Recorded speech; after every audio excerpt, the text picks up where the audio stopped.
We've managed to squeeze 3 questions onto one sheet of paper here. Firstly, a solid sphere has mass 3.5 kilograms. It's made entirely of metal of density 7 grams per cubic centimetre, and they give you the volume of the sphere as they have to do. Kevin estimates the radius of the sphere to be 6.5 centimetres. Show that this is a poor estimate of the radius. So I've got a density and I've got a mass. So the formula I know for that, hopefully, is density, which I'm going to call rho, is mass per unit volume. You should know that from physics as well. And I want to find my volume, because once I know my volume, I can work out my radius using 4/3 pi r cubed. So I'm going to multiply both sides by v and divide both sides by rho. So I get v rho is equal to the mass, and therefore v is equal to the mass divided by the density. The mass is 3.5 kilograms, and then I notice another tricky thing here, because that's 7 grams. So I need to convert 7 grams per cubic centimetre. I need to convert that into kilograms per cubic centimetre. So to convert from grams to kilograms, I divide by 1,000, which is 7 times 10 to the negative 3 kilograms per cubic centimetre. Now I could instead convert 3.5 kilograms to grams, 3,500 divided by 7. They'll give me exactly the same answer. Let's just check that. So 3.5 over 7 times 10 to negative 3 gives me 500. Or I could have done, so that's 500, and then it's kilograms per cubic centimetre down here, and just kilograms here, so that's cubic centimetres. Or I could have done 3,500 kilograms, grams, divided by 7 grams per cubic centimetre. Again, 500. It's up to you what you use. So I know my volume of my sphere then, given its mass and its density, is 500 cubic centimetres. So I know 500 is equal to 4/3 pi r cubed. And I want to make r my subject. So I'm going to multiply by 3, 1,500, divide by 4, and then also divide by pi to give me r cubed is 1,500 over 4 pi. And then I'm going to cube root both sides to give me r is equal to the cube root of 1,500 over 4 pi. Remember, I'm trying to show this is a poor estimate, so I'm trying to show, in essence, what this radius should be. So I'm going for the cube root of 1,500 over 4 pi. The cube root of 1,500 over 4 pi, which is 4.9237. Or, to 1SF, 5 centimetres. And so what I would say here is 6.5 centimetres is a long way away from 5 centimetres. They're not equal, therefore it is a bad estimate. Now you could argue lots of things here, but what I would argue is that the radius to one significant figure is 5, whereas his estimate to one significant figure is 7, which are miles off one another. You could also argue the percentage difference between them, for example. Question 8. Z is xy, where x is 43.7 to 1 decimal place, and y is 9.28 to 3 significant figures. Work out the lower bound for z. So z is equal to x multiplied by y, and I want z to be as small as possible. I want the minimum value of z. When I multiply two numbers together, the bigger the numbers are, the larger the product. So I want z minimum, that's going to be given by x minimum multiplied by y minimum. And then I just need to ask myself what x and y's minimum values are. If x is 43.7 to 1 decimal place, I need the smallest possible number that would round to 43.7. That's going to be 43.65. To 1 decimal place, that's 43.7.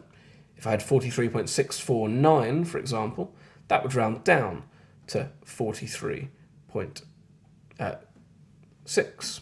Whereas here, I'm rounding up. Same for the minimum value of y. Smallest value that will round to 9.28 to 3 significant figures is 9.275. Anything lower than that goes down to 9.27. And then I just need to multiply these two values together. So I can take out my calculator. 43.65 multiplied by 9.275. which is 404.85375. 404.85375. And I just check whether they've given me any sort of decimal places or significant figures they want me to round this to. They haven't, so I'm just going to leave it there. There's no need to round it, and I'll get full marks for that. Question 9. Find an expression for the nth term of this sequence. So, I know how to do this in a number of ways. I can do arithmetic, adding a constant value each time. I can do quadratic, or I can do noticing a more specific rule, things like, n cubed and things like that. But let's just always look for the simplest first. So are we adding the same amount each time? Let's get from 5 to 13, I'm adding 8. 13 to 21, I'm adding 8. That looks good then. 21 to 29, I'm also adding 8. That's excellent news for me, because it means I know that my term is going to involve 8n. It's not just going to be 8n. If n's 1 at the moment, then I would have 8, and that's not what I need. There are two ways to approach this. The way I tend to teach this is go back and look what your 0th term would be. You want to add that 0th term on. So in my case, I want the number I would add 8 to get to 5, which is -3. And we'll see here now, when n is 1, I have 8 subtract 3, 5. N is 2, 16 subtract 3, n is 3, and so on. So we just very, very quickly can verify our rule. The other thing you may have been shown to do is to just sub in n is 1. I would have got 8 if I just had this relationship here. And then what do I need to adjust it by? Subtract 3 to get to that result. And as long as you know it's an arithmetic sequence, that will always work as well. Part B, a different sequence contains 4 terms. The difference between each term is 8, just like this one here. The sum of all 4 terms is 4. Write out the numbers in this sequence. So that's quite an interesting question. There are lots of different ways we could take that approach. I don't know what any of my terms are, I just know their difference and their sum.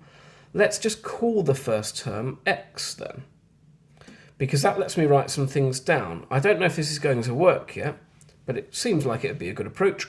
So I don't know, let's call it x. So my next term will be x plus 8, because the difference between them is 8, then x plus 16, and then x plus 24.